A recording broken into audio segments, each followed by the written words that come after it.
సామెతలు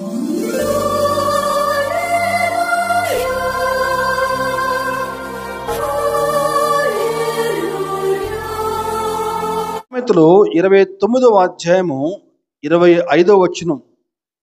సామెతలు 29వ అధ్యాయము 25వ వచనం. భయపడుట వలన మనుష్యులకు ఉరి వచ్చును, యెహోవా యందు నమ్మిక ఉంచువాడు సురక్షితముగా ఉండును. ప్రార్థన చేసుకుందాం. మహాపరిశుద్ధుడా, కృపా కనికర సంపూర్ణుడా, నీ పరిశుద్ధమైన పాదాలకి వేలాదిగా వందనములు, స్తుతులు, స్తోత్రం అర్పిస్తూ ఉన్నాను. ఇంతవరకు నైనా వేషధారణ అనే అంశం గురించి నైనా కొన్ని శ్రేష్టమైన మాటలు దేవ మాతో మాట్లాడి ఉన్నారు. దేవా స్తోత్రం. ఈరోజు నా ప్రభా ఈ యొక్క భయము అనే అంశం గురించి తండ్రి మరికొన్ని అంశాలు మేము తెలుసుకోవాలని చెప్పని ఆశపడుతూ ఉంటుండగా దేవా నీ యొక్క అమూల్యమైన శ్రేష్టమైన మాటలు చెప్పాలని నేను నిలబడి ఉన్నాను. కానీ నేను కాదు ప్రభు, అయోగ్యుడును, ఎన్నిక లేని వాడిని దేవా. నిశ్చితమైతే కొద్ది సమయం నీకు సిలువ చాటును మరుగుపరిచి ఇక్కడ చేరిన ప్రతి ఒక్క బిడ్డతో వ్యక్తిగతంగా మాట్లాడి మీరే స్తుతి ఘనత మహిమ పొందునని మా ప్రభువును మా రక్షకుని ప్రియకుమారుడు యేసుక్రీస్తు వారి అతి శ్రేష్టమైన నామంలో మిక్కిలి వినమగాడి వేడుకొనుచున్నాను తండ్రి, ఆమేన్. భయపడుట వలన మనుషులకి ఏమొస్తుందట? ఉరి వచ్చును. కానీ యెహోవా యందు నమ్మిక ఉంచువాడు సురక్షితముగా ఉండును. బైబిల్ గ్రంథంలో భయపడకుడి, ఫియర్ నాట్, ఇంగ్లీష్లో భయపడకుడి, ధైర్యంగా ఉండండి, ఈ పదాలు దాదాపుగా 366 సార్లు వ్రాయబడి ఉన్నదని చెప్పని బైబిల్ పండితులు చెప్తారు. అంటే ఒక సంవత్సరంలో 365 రోజులు ఉంటే ప్రతిరోజు కూడా దేవుడు మనకి ధైర్యం చెప్తున్నాడు, భయపడొద్దు భయపడొద్దు అని చెప్పని. ఐ ఆమ్ హియర్, నేను ఇక్కడ ఉన్నాను కదా, మీరు ఎందుకు భయపడతారు, భయపడొద్దు అని చెప్పని. మరి 366 అంటే ఒకవేళ లీపు సంవత్సరం వస్తే ఫిబ్రవరిలో 29 రోజులు వస్తే ఆ రోజు కూడా చెప్తున్నాడు దేవుడు, నీ తోడుగా ఉంటాను, భయపడొద్దు అని చెప్పని.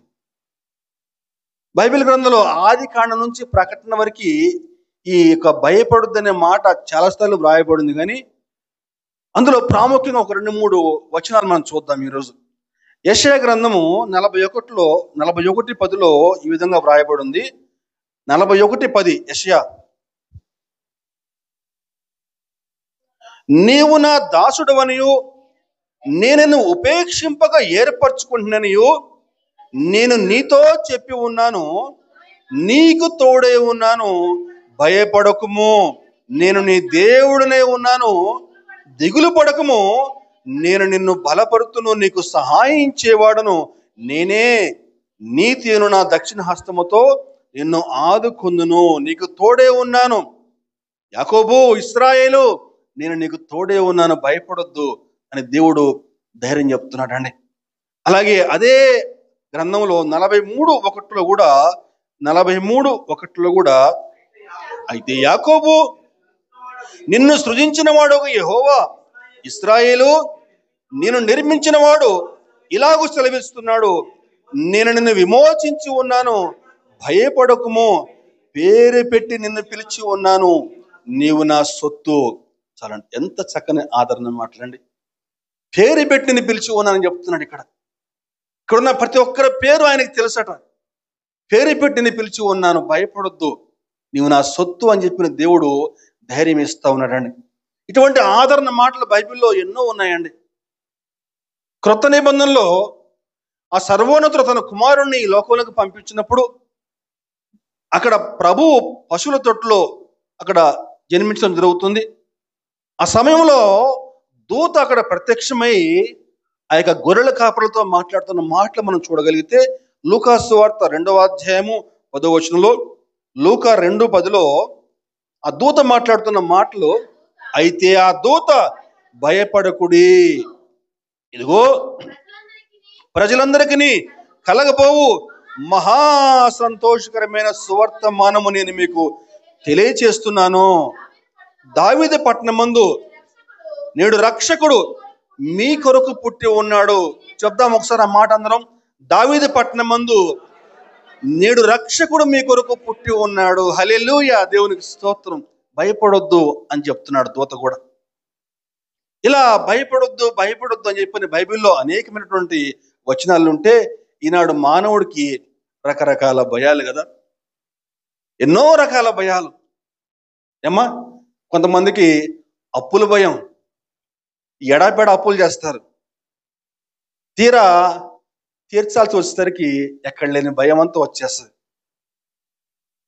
కొంతమందికి వ్యాధుల భయం, చిన్న జలుబు చేస్తే దగ్గు వస్తే వాడికి ఏమైనా టీబీ వచ్చిందేమో అని చెప్పి, నిమ్ము వచ్చిందని చెప్పి రకరకాల టెస్టులు చేయించుకుంటాడు. అవునా?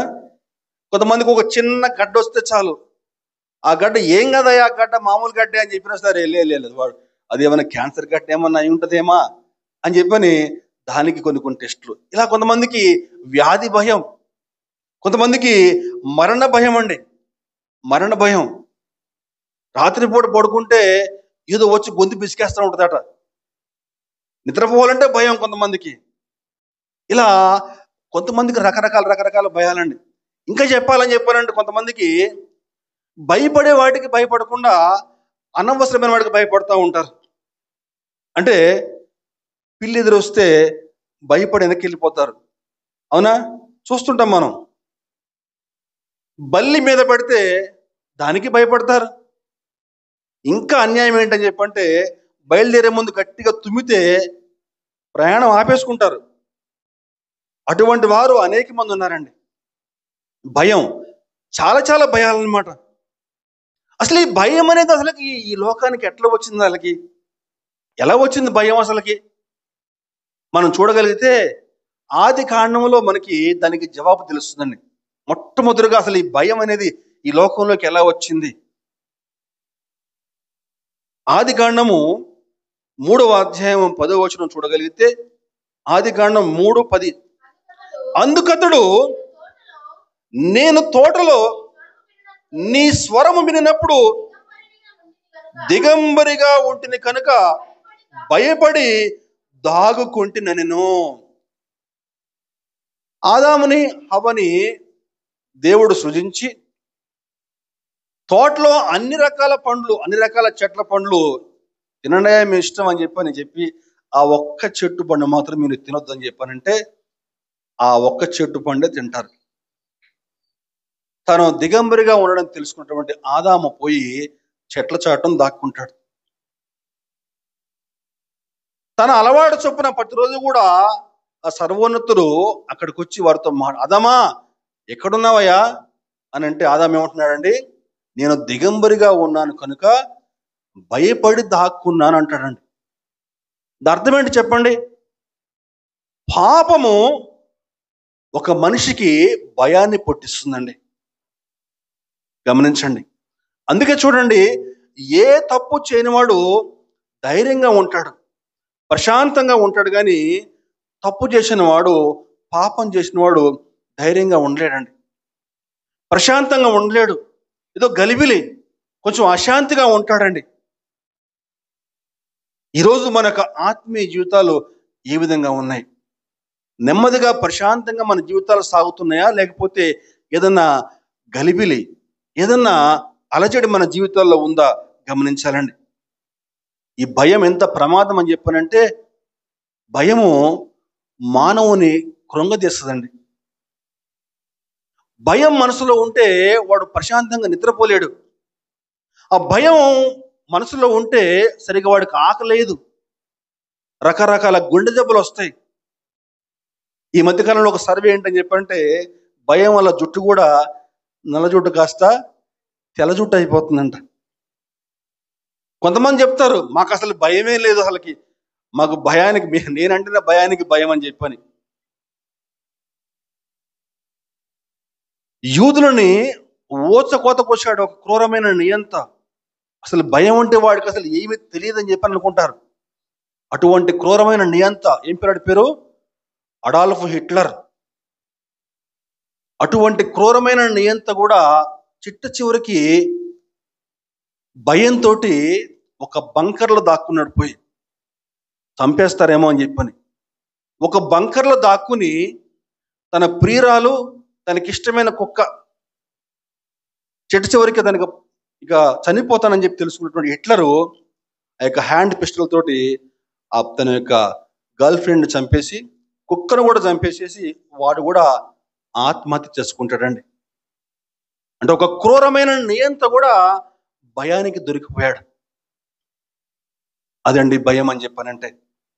అయితే ఒక సంతోషకరమైన విషయం ఏంటని చెప్పానంటే, మొదటి ఆదాము ద్వారా ఈ లోకానికి భయం ప్రవేశిస్తే కడపటి ఆదామైనటువంటి యేసుక్రీస్తు ద్వారా అభయం ఈ లోకానికి వచ్చిందండి. దేవునికి స్తోత్రం, హల్లెలూయా. భయమే యేసు ప్రభువుని చూసి భయపడింది. యేసు ప్రభు మరణాన్ని జయించి పునరుత్థానుడై మొట్టమొదటిగా మాట్లాడి చెప్పండి. మత్తయి సువార్తలో ఒక మాట ఉంటుంది, 28వ అధ్యాయంలో. మత్తయి సువార్త 28లో ఆ మాట వ్రాయబడిన చూద్దాం. యేసు ప్రభు సమాధి నుంచి బయటకు వచ్చిన తర్వాత 28వ అధ్యాయము 10వ వచనం. యేసు భయపడకుడి, మీరు వెళ్ళి నా సహోదరులు గలిలయకు వెళ్ళవలననియు వారక్కడ నన్ను చూతురనియు వారికి తెలుపుడనను. మొట్టమొదటిసారి యేసు ప్రభు సమాధి నుంచి బయటకు వచ్చిన తర్వాత ఆయనకి కొంతమంది మొరక్కబోగా చెప్తున్నాడు, భయపడొద్దు అని చెప్తున్నాడండి. అందుకే కీర్తనకారుడు ఈ విధంగా చెప్తాడు. ఏంటని చెప్పానంటే, నాకు భయము సంభవించు దినమున నిన్ను ఆశ్రయిస్తున్నాను అని చెప్తాడండి. కీర్తన 56లో ఆ మాట ఉంది. కీర్తన 56 3వ వచనంలో, నాకు భయము సంభవించు దినమున నిన్ను ఆశ్రయిస్తున్నాను అంటే, ఆయనను ఆశ్రయిస్తే మనకు ఎటువంటి భయం కూడా మనకు అక్కర్లేదండి. ఎటువంటి దిగులు కూడా మనకు అక్కర్లేదు. దిగులు పడుతున్నావా ఏ విషయంలో సరే, దుఃఖపడుతున్నావా, భయపడుతున్నావా, అయితే ఆయన పాదాలను ఆశ్రయించు, నీకు చక్కని ఆదరణ నీకు లభిస్తుంది. దేవునికి స్తోత్రం, హల్లెలూయా. అయితే ఈరోజు మన వాక్యాంశం ఏంటని చెప్పానంటే, భయపడుట వలన మనుష్యులకు ఉరి వచ్చును. అయితే పాత అచ్చు బైబిల్లో ఏముంటుందని చెప్పానంటే, మనుష్యులకు భయపడటం వలన ఉరి వచ్చును ఉందండి. మనం చదువుకున్న వాక్య భాగం ఏంటండి, భయపడుట వలన మనుష్యులకు ఉరి వచ్చును. కానీ పాత అచ్చు బైబిల్ ఏముంటుంది చెప్పారంటే, మనుష్యులకు భయపడుట వలన ఉరి వచ్చును. డిఫరెన్స్ అర్థమైందండి. భయపడుట వలన మనుష్యులకు ఉరి వచ్చును, కానీ మొట్టమొదటి పాత అచ్చు బైబిల్లో మనుష్యులకు భయపడటం వలన ఉరి వస్తుందట. దేవుని వాక్యం సెలవిస్తా ఉంది మత్తయి సువార్తలో. ఏ మాట అని చెప్పానంటే, 10వ అధ్యాయం 28లో, మత్తయి సువార్త 10:28, మత్తయి సువార్త 10:28లో, మరియు ఆత్మను చంపనేరక దేహమునే చంపవారికి భయపడకుడు, కానీ ఆత్మను దేహమును కూడా నరకములో నశింపచేయగలవానికి మిక్కిలి భయపడుడి. అంటే ఆత్మను చంపనేరక దేహమునే చంపువారికి అంటే మనుషులకి భయపడొద్దురా. ఎవరైతే నీ యొక్క దేహాన్ని, నీ యొక్క ఆత్మను కూడా నరకంలో నశింపజేసే శక్తి ఎవరికైతే ఉంటుందో ఆయనకి భయపడండి. అంటే మనుషులకు భయపడొద్దు, కానీ ఎవరికి భయపడాలా? దేవునికి భయపడండి అని చెప్పి అక్కడ వాక్యం సెలవిస్తా ఉందండి. కానీ ఈనాడు మానవులు దేవునికి భయపడటం పక్కన పెట్టి మనుషులకు భయపడుతూ ఉంటారు. బైబిల్లో కూడా మనుషులకు ఆ విధంగా భయపడి నష్టపోయిన వారు కొంతమంది ఉన్నారు.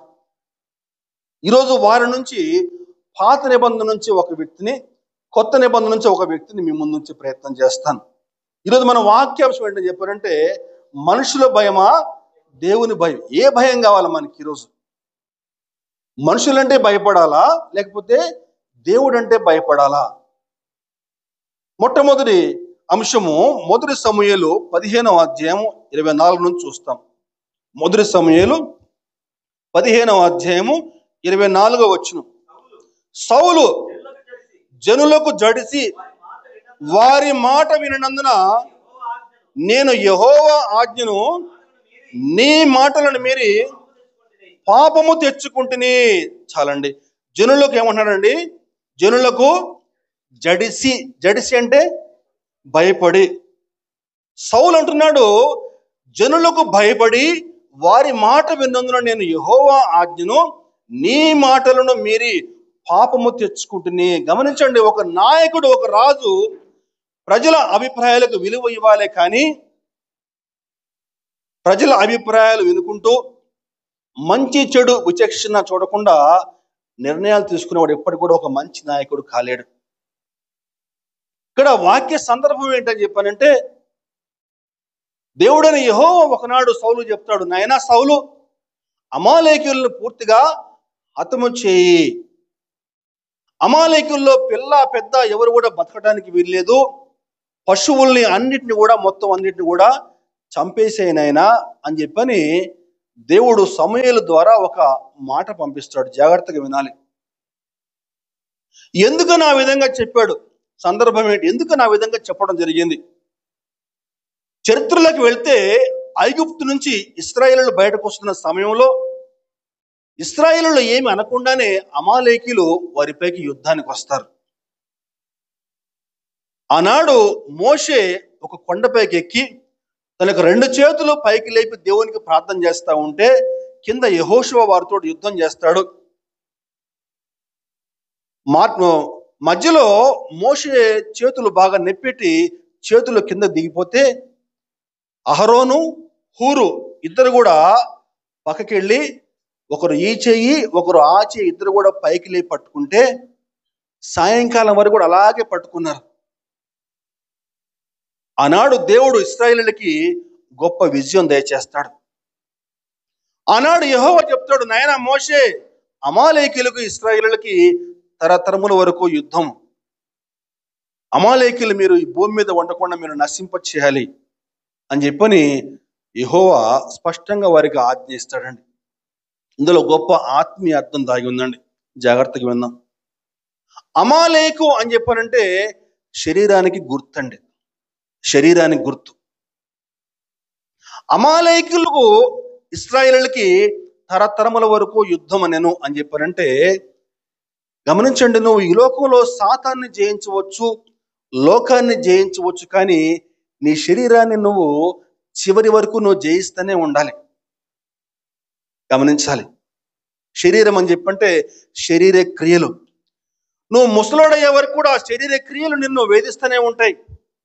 ఆ శరీర క్రియలు నువ్వు జయించకపోతే శరీరం నిన్ను జయించేస్తుంది. నువ్వు ఆత్మానుసారంగా జీవించలేవు. గమనించాలి.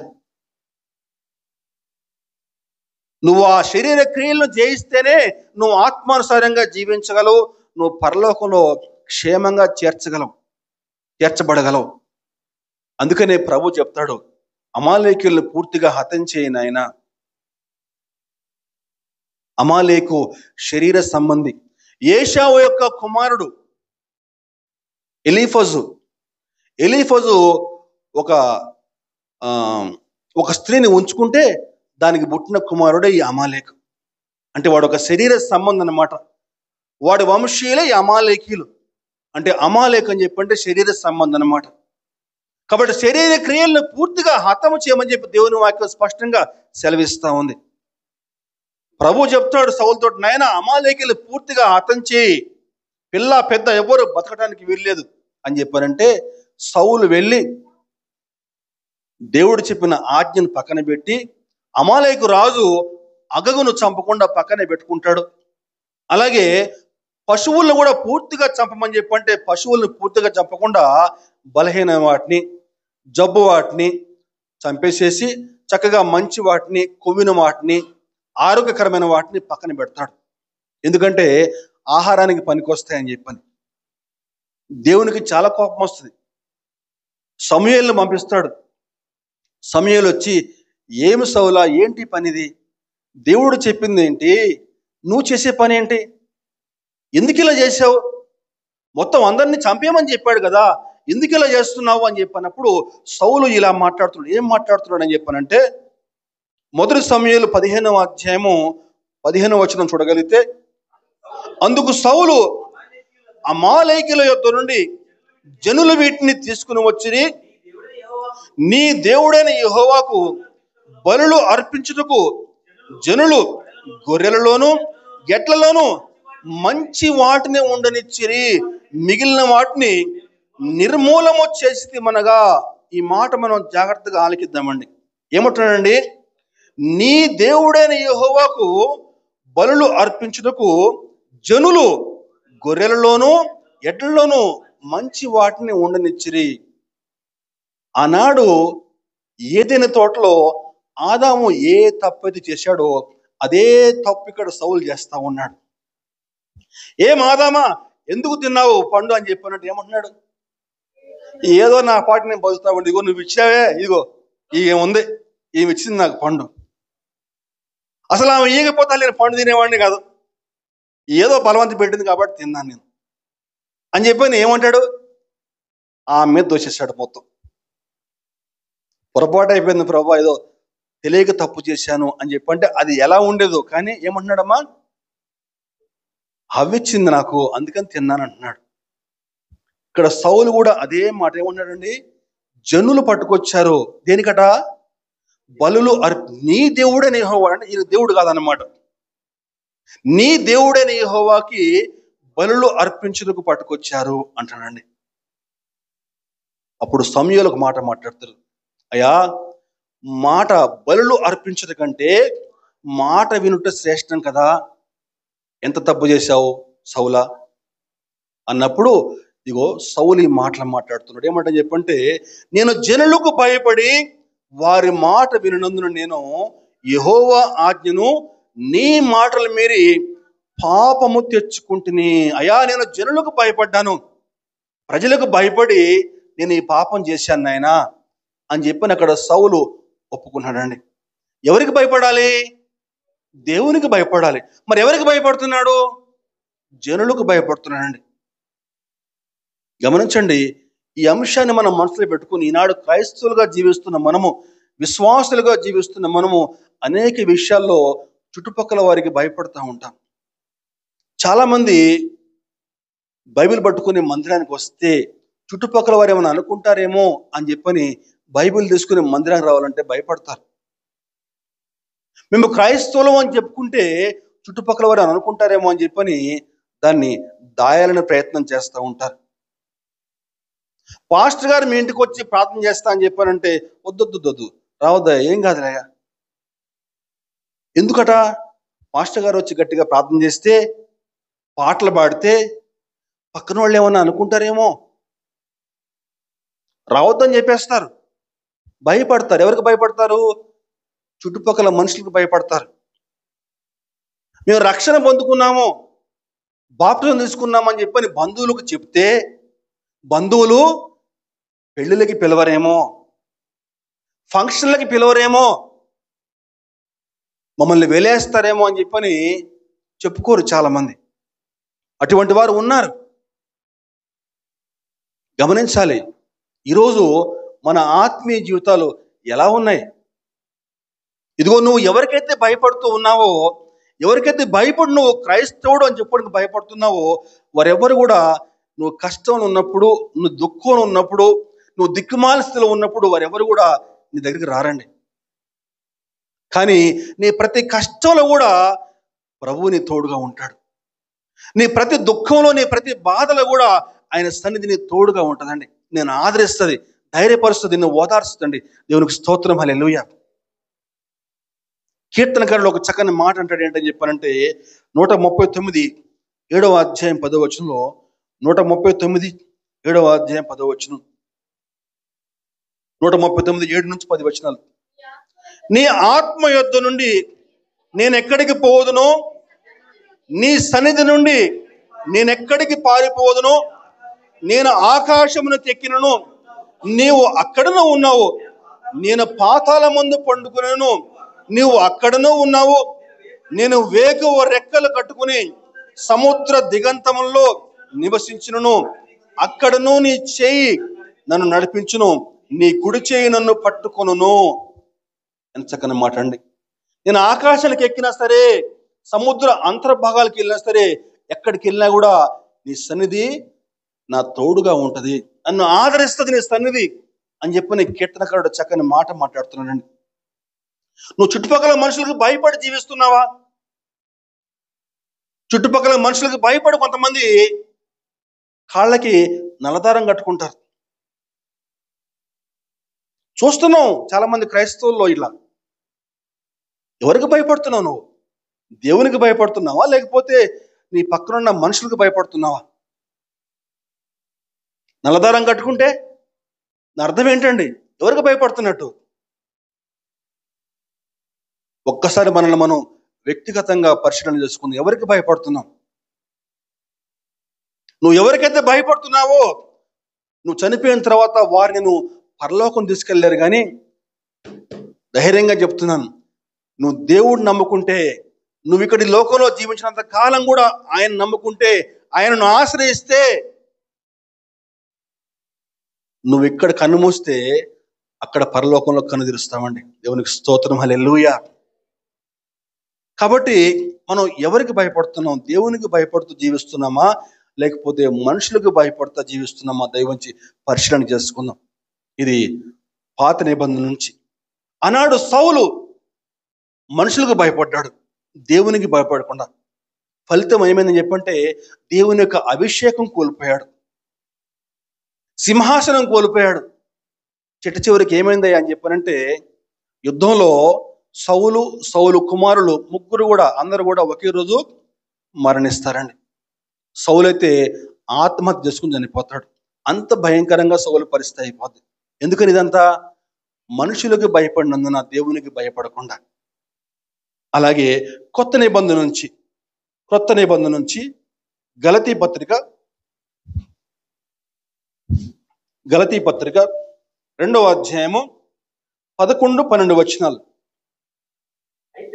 అయితే కేఫా అంతియోకుకు వచ్చినప్పుడు అతడు అపరాధిగా తీర్చబడిన కనుక నేను ముఖాముఖిగా అతన్ని ఎదిరించి తిని, ఏలయనగా యాకోబు నొద్ద నుండి కొందరు రాకమునుపు అన్య జనులతో భోజనము చేయుచుండెను, కానీ వారు రాగానే సున్నతి పొందిన వారికి భయపడి వెనక తీసి వేరైపోయాను. భయపడి. ఎవరండి భయపడింది? కేఫా అంటే పేతురు గారు భయపడ్డాడు. పేతురు ఎంత గొప్ప దైవజనుడు! అటువంటి పేతురు గారే దేనికి భయపడ్డాడు?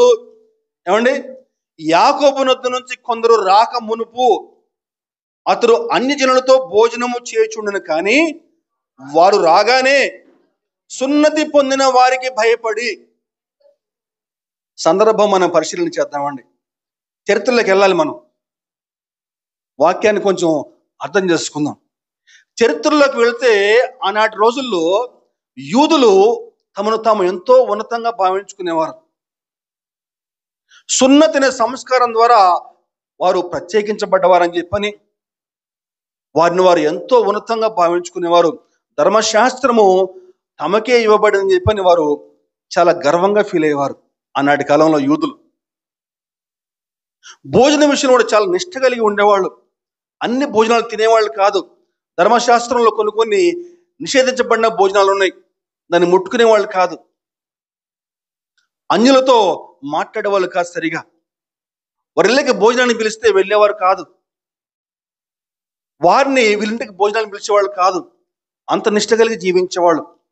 అందుకే చూడండి, దానియేలు గ్రంథంలో దానియేలు రాజు వద్ద నుంచి భోజనం వస్తే ఏమంటాడు? రాజు భుజించు భోజన పదార్థాలు ఇష్టపడక తినలే దానియేలు. ఎందుకని చెప్పంటే, నేను యూదుడిని కదా అని చెప్పని దానియేలు నిష్ఠ కలిగి జీవించాడు అన్నాడు. అయితే గమనించాలి, యేసు ప్రభు చనిపోయి పునరుత్థానమైన తర్వాత శిష్యులకు ఒక ఆజ్ఞ ఇస్తాడు. ఏంటని చెప్పానంటే, సర్వలోకానికి వెళ్ళి సర్వ సృష్టికి సువార్త ప్రకటించండి. అన్యులకు మాత్రమే కాదు, సర్వలోకానికి వెళ్ళి సువార్త ప్రకటించాలి. అంటే అందరికీ సువార్త ప్రకటించాలి. మరి అందరికీ సువార్త ప్రకటించాలని చెప్పంటే యూదులు అన్యులతో కలిసిపోవాలి మరి. అదిగో ఆ క్రమంలో ప్రభువు పేతురుని ఎన్నుకున్నాడు. పేతురుని ఎన్నుకుని ఒకనాడు పేతురు మేడ మీద ప్రార్థన చేసుకుంటా ఉంటే ఒక దర్శనం ద్వారా ప్రభు పేతురుతో మాట్లాడతాడు. ఏంట దర్శనము? ఆకాశం నుంచి ఒక దుప్పటి లాంటి వస్తువు కిందకు దిగుతూ ఉంటుంది. ఆ యొక్క వస్తువులో ఏంటని చెప్పండి, ఆ యొక్క దుప్పట్లో ఏముంటుందని చెప్పారంటే కొన్ని నిషేధించబడిన ఆ యొక్క ఆహార పదార్థాలు ఉంటాయి, కొన్ని తినదగినవి, కొన్ని తినకూడనటువంటి ఆహార పదార్థాలు ఉంటాయి అన్నమాట.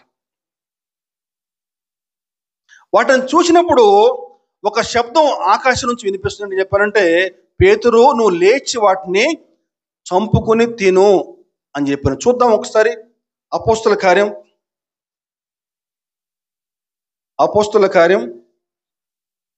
10వ అధ్యాయం 10వ వచనం. అతడు మిక్కిలి ఆకలి కొని భోజనము చేయగోరెను. ఇంటివారు సిద్ధము చేయుచుండగా అతడు పరవశుడై ఆకాశము తెరవబడుటయు 4 చెంగులు పట్టి దింపబడిన పెద్ద దుప్పటి వంటి ఒక విధమైన పాత్ర భూమి మీదకి దిగి వచ్చుట చూచెను. అందులో భూమి మీద ఉండు సకల విధములైన చతుష్పాద జంతువులు, ప్రాకు పురుగులు, ఆకాశ పక్షులు ఉండిను. అప్పుడు పేతురు, నువ్వు లేచి చంపుకుని తినమని ఒక శబ్దం అతనికి వినపడిను. చాలండి. ఒక దుప్పటి కిందకి దిగుతా ఉంది. అందులో రకరకాల 4 కళ్ళ జంతువులన్నీ కూడా, అలాగే ప్రాకు పురుగులన్నీ కూడా ఉన్నాయట. అందులో పాములు ఉండొచ్చు, పందులు ఉండొచ్చు, చెప్పలేము, ఇంకేమైనా ఉండొచ్చు. ఆకాశం నుంచి ఒక శబ్దం, పేతురు నువ్వు లేచి వాటిని చంపుకుని తిను అన్నప్పుడు పేతురు అంటాడు, అయ్యా, ఏమంటాడు? వద్దు ప్రభువా, నిషిద్ధమైనది, అపవిత్రమైనది ఎప్పుడు కూడా నేను తినలేదని చెప్పగా, అది నిషిద్ధమైంది కదా ప్రభువా, నేను ఎట్లా తింటానది?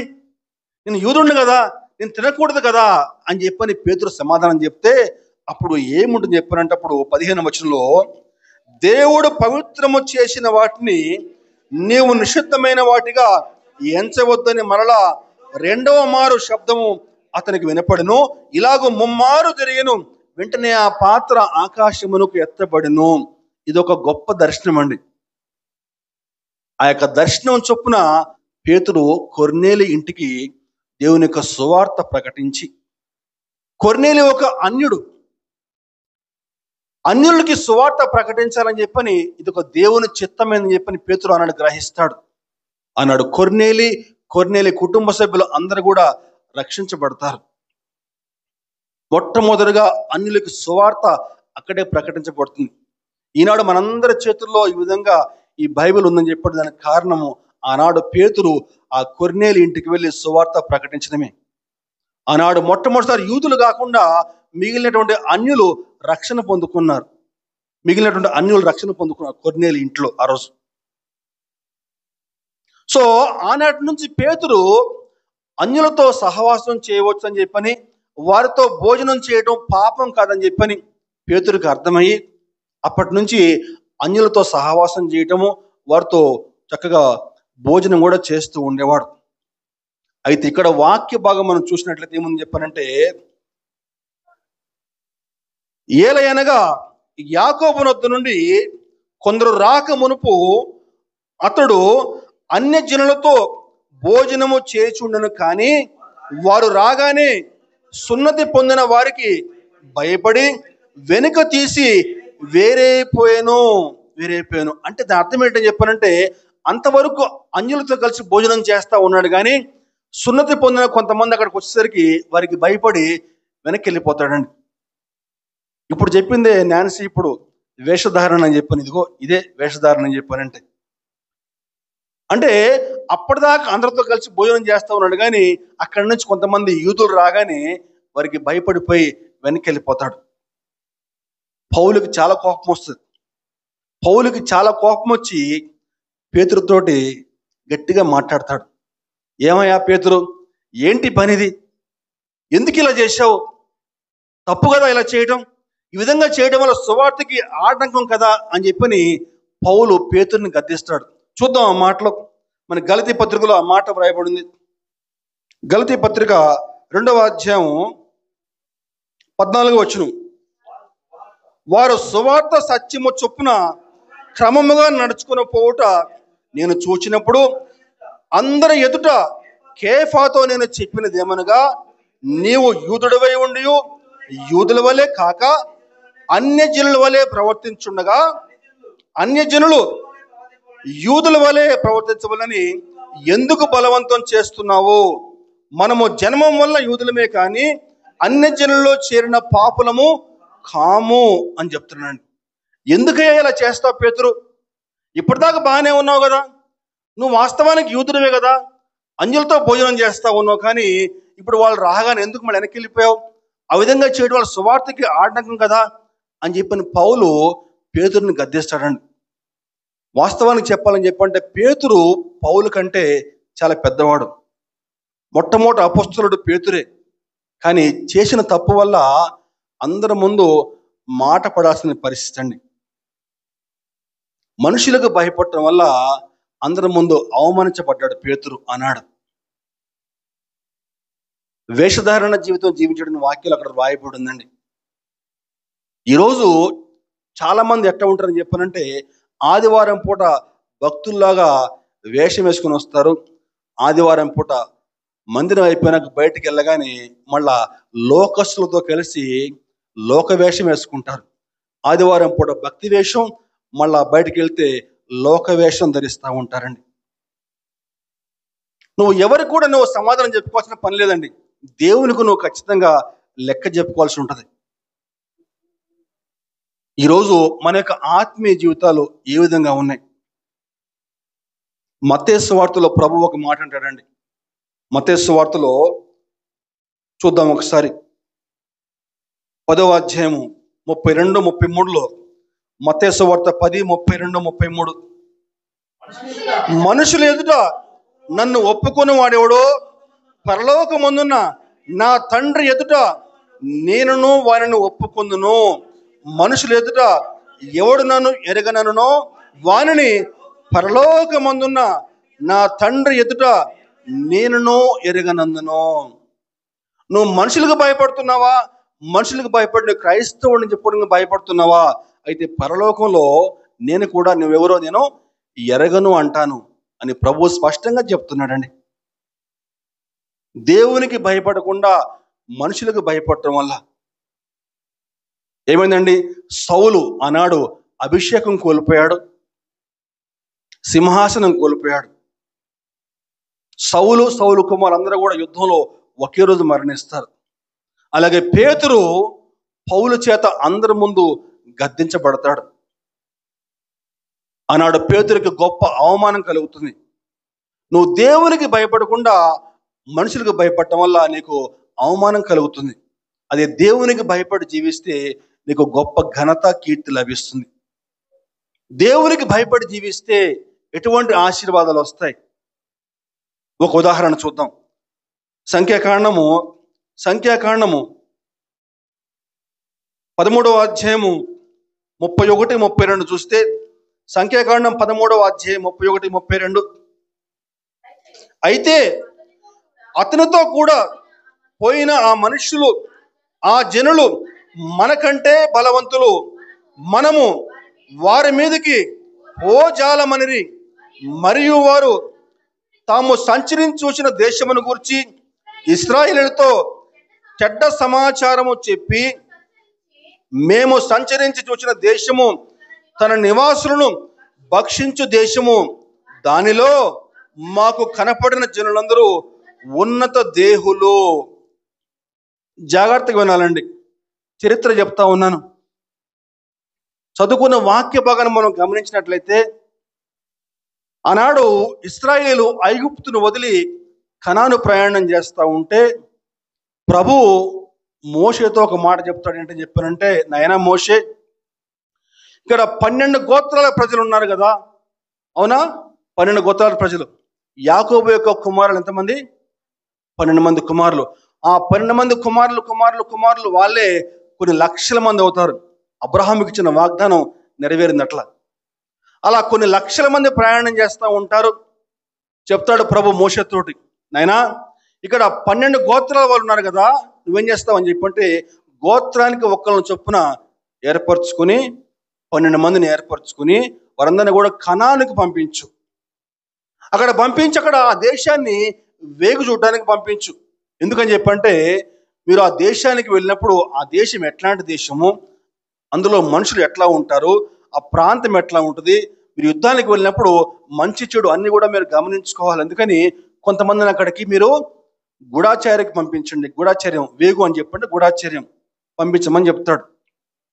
అలా మోషే దేవుని యొక్క మాట పట్టుకుని 12 మందిని ఏర్పరిచి కనానికి పంపిస్తాడు.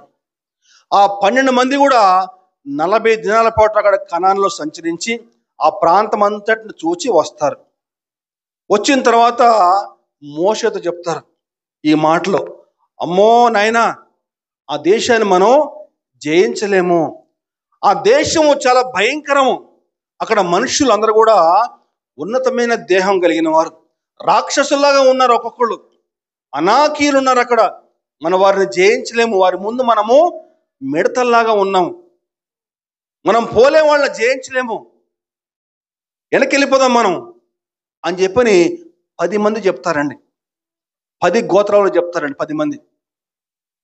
అలా చెప్పినప్పుడు కాలేబు యెహోషువ అనే 2 వ్యక్తులు మాత్రము ఏం మాట్లాడతారా అని చెప్పనంటే సంఖ్యాకాండము 14వ అధ్యాయము 9వ వచనంలో 14:9 మెట్టుకు మీరు యెహోవా మీద తిరగబడుకుడి, ఆ దేశ ప్రజలకి భయపడుకుడి, వారు మనకు ఆహారమగుదురు, వారి నీడ వారి మీద నుంచి తొలగిపోయేను, యెహోవా మనకు తోడే ఉన్నాడు, వారికి భయపడకుడి అనిరి.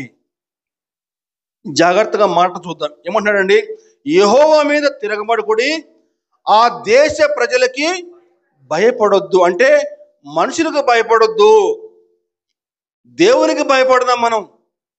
దేవుడు ఏం చేశాడు, వాగ్దానం ఇచ్చాడు, పాలు తేనెల ప్రవహించే దేశాన్ని మనకి కానుకగా ఇస్తాను, స్వాస్థ్యంగా ఇస్తాను మీకు అని చెప్పిన దేవుడు వాగ్దానం ఇచ్చాడు కదా. దేవుడు మాట తప్పని వాడు కాబట్టి దేవునికి భయపడదాం. దేవునికి భయపడకుండా మీరు మనుషులకు భయపడతారేంటి అని చెప్పి ఆనాడు కాలేబు యెహోషువ 2 కూడా గట్టిగా మాట్లాడతారండి. ఆ విధంగా మాట్లాడినప్పుడు చుట్టుపక్కల ప్రజలు వారిని రాళ్లతో కొట్టి చంపాలని చెప్పి నిర్ణయం తీసుకుంటారు. అంత భయంకరమైన పరిస్థితి ఆనాడు చోటు చేసుకుందండి.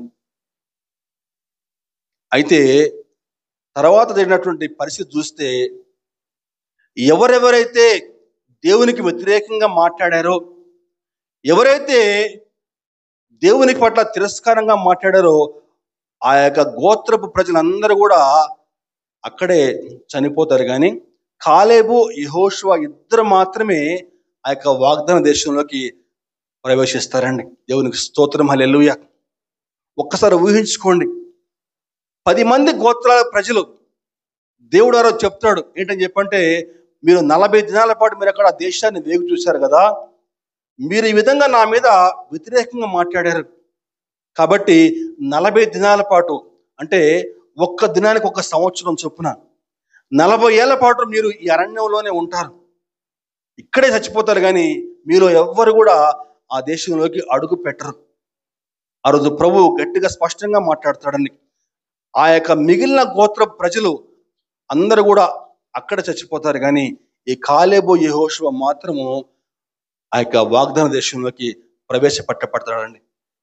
ఈనాడు ఈ లోకాన్ని వదిలి వెళ్ళిన తర్వాత మనకు కూడా ఒక గమ్యం ఉంది. మనం కూడా పరమ కణానికి చేరుకోవాలండి. ఆ పరమ కణానికి చేరుకోవాలని చెప్పానంటే దేవునికి భయపడుతూ జీవించాలి. మనుషులకి భయపడుతూ జీవిస్తే మనం ఆ కణానులోకి చేరుకోలేమండి.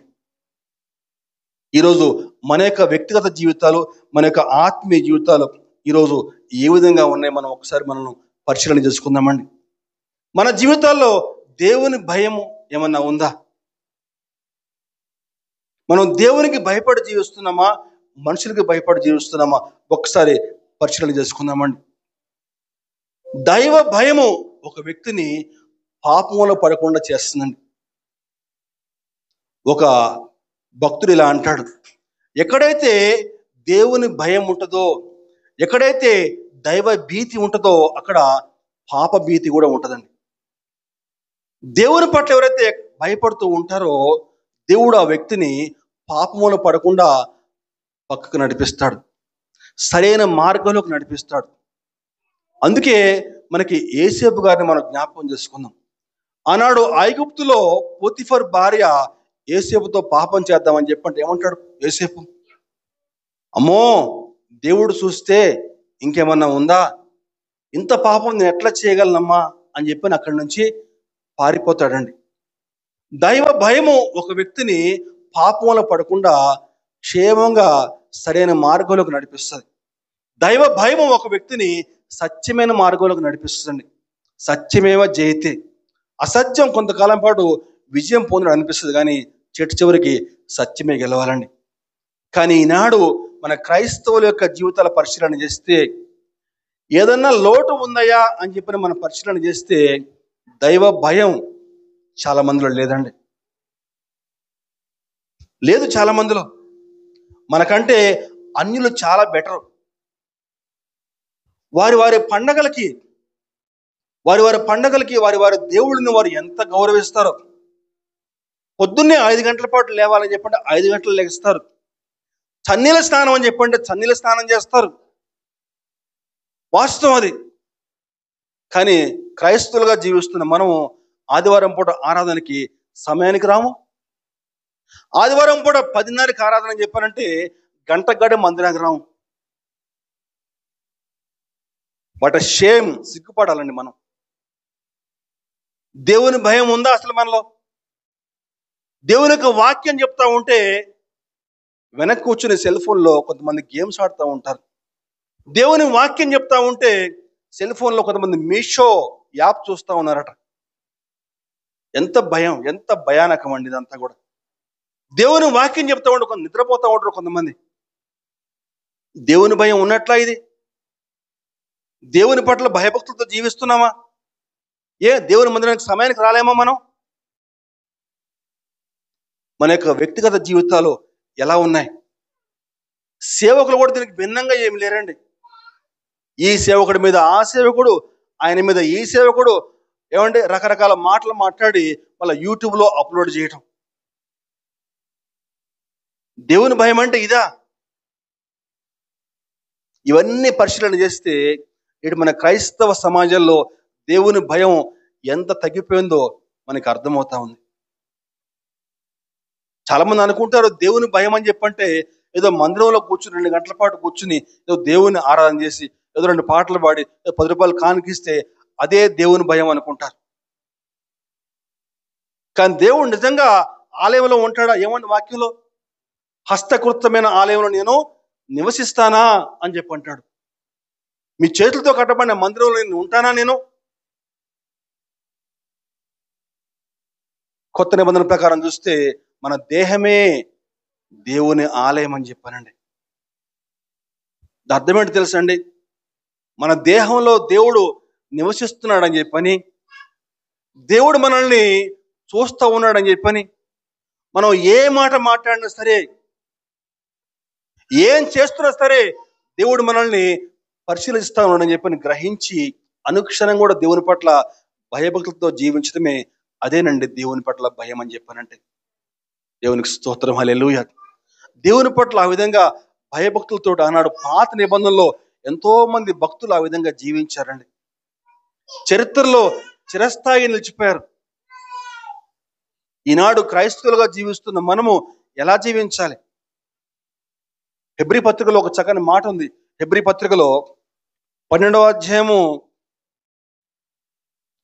1వ వచనం నుంచి, ఇంత గొప్ప సాక్షి సమూహము మేఘం వలె మనల్ని ఆవరించి ఉన్నందున మనము కూడా ప్రతి భారమును సులువుగా చిక్కులు పెట్టు పాపమును విడిచిపెట్టి విశ్వాసమునకు కర్తయు దానిని కొనసాగించువాడైన యేసు వైపు చూచు మన ఎదుట ఉంచబడిన పందెములో ఓపికతో పరిగెత్తుదుము.